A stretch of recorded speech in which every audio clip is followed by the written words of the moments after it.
Yo, what is good, YouTube? Welcome back to another JC2K video. In today's video, we're ranking the top 10 best shooting guards in NBA 2K24 MyTEAM that do include gambling cards. So there's a lot of guys in this list that are not attainable without gambling on packs. Some of them not attainable at all because they're not in packs anymore, obviously.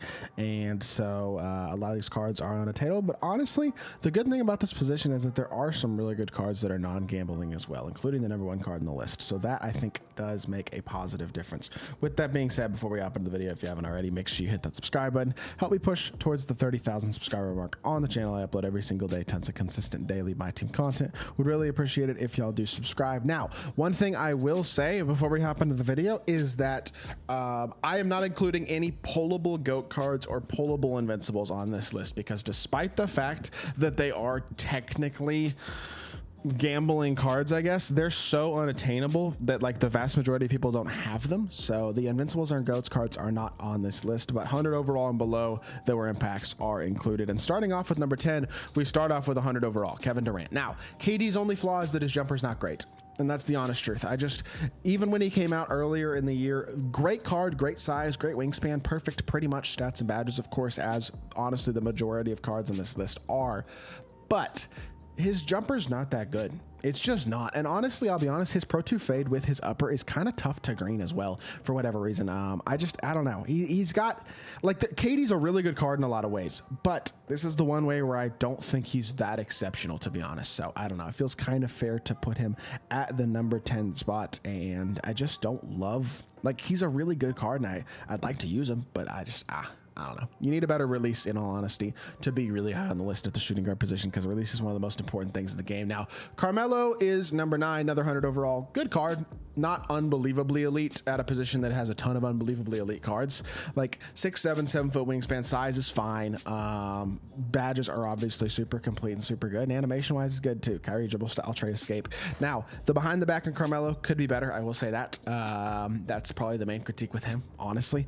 As a whole, his animations are super solid. Release is very, very good as well. Like, he's a good versatile card. He's just at a position where there's a lot of really good versatile cards, and I don't think his release is game breaking or anything like that. I wish he had a better behind the back. Not a bad card, but it's not Jamal Murray, so I don't know. He's good, but he probably could be a little bit better is basically what I'd say. Like, number 8 is Ron Artest, same size as Carmelo, probably slightly better defensive animations, release is similar if not better, and has Jamal Murray behind the back. Like, the thing about this list is, to compare literally every single card in this list is very, very close together, so it becomes a lot of opinion. But Ron Artest, I mean, he's a very good card. I think he's some people's favorite shooting guards in the game, probably like one of their favorites, and I think his jumper's awesome. I think his jumper could maybe be a teensy bit faster still, but it is really good.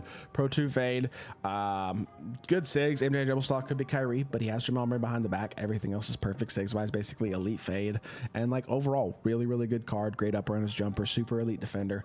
Awesome card, but yet I'm still putting him number 8, which is funny because it's just, I don't know, I think it is a lot of opinion. Like, literally 2 through 9 is basically pretty much flip-floppable. Like Amani Bates, you could make the argument Ron Artest is better than Amani Bates, 100%.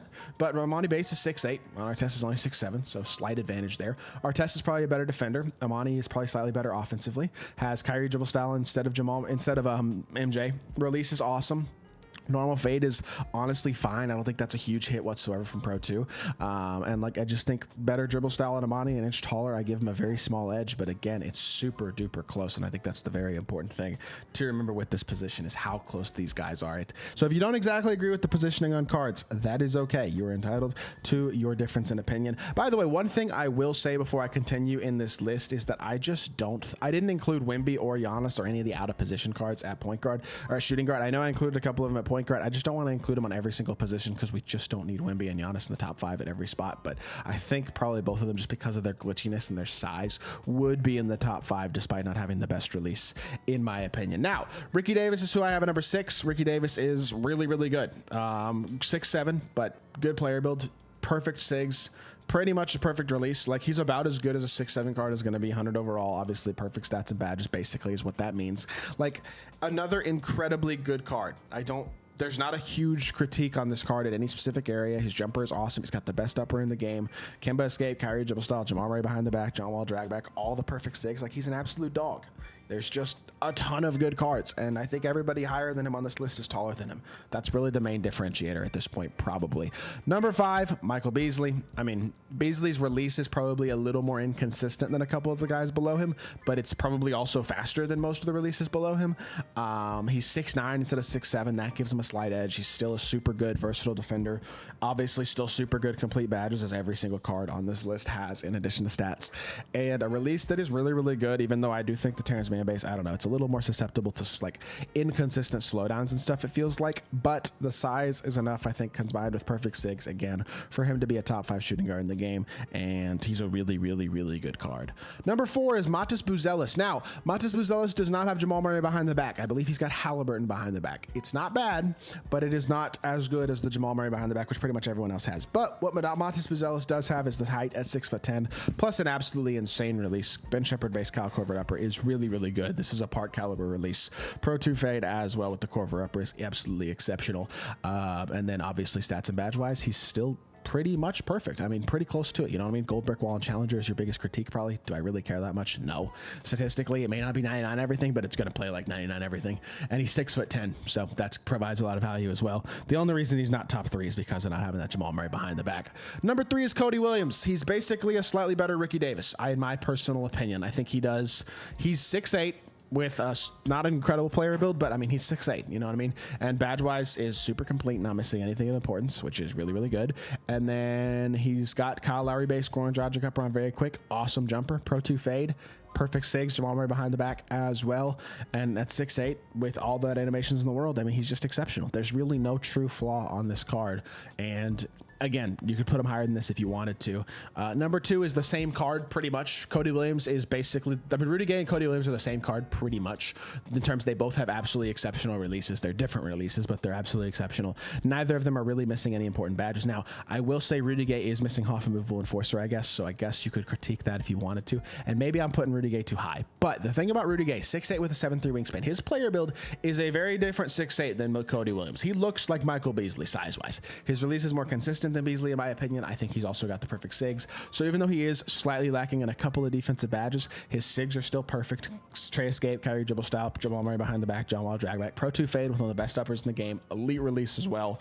And I think the player build on him is valuable. It makes him, he's bigger than Cody Williams. He's bigger than everybody below, except for Buzelis and KD, and then maybe Beasley as well. I mean, he's got a 6'9", 6'10" player build. Like that's valuable. And I think his animations are basically perfect as well. Some of my favorite, again, it's a lot of opinion. For me, I would take Rudy Gay second. But number 1 is not an opinion still. It's Glenn Rice. Glenn Rice is the only shooting guard in the game, at least top tier like this, who has the Patty Mills base, combined with the Colin Sexton upper that makes for the best jump shot in my team right now. And again, makes him on a different level as a 300 than anybody else. Not to mention he's still an absolutely exceptional defender. Still super complete stat and badge wise. Still does everything well, not missing anything of importance. And you combine that with the best release in the game and perfect SIGs, and you get yourself a truly top tier dominant card who has been out for what, 3 months now? Over 3 months, and he's still the best shooting guard in the game and probably will be for the rest of the year. Glenn Rice is probably the best free reward the 2K's ever dropped, honestly. One of the few things that they did well in the past several months of my team since they started implementing gambling content. But Glenn Rice is legitimately the most legendary free card I think they've ever dropped. He is that good, and he is still number 1 to this day. So that is good for this list. Would be interested to hear y'all's thoughts in the comment section down below. Again, shooting guard position is super close together, so if you disagree with me, that is all right. Let me know in the comment section down below how. If you did enjoy the video, make sure you hit that like button, leave a comment, and subscribe. I'll be back with more 2K content very, very soon. I appreciate y'all. Peace.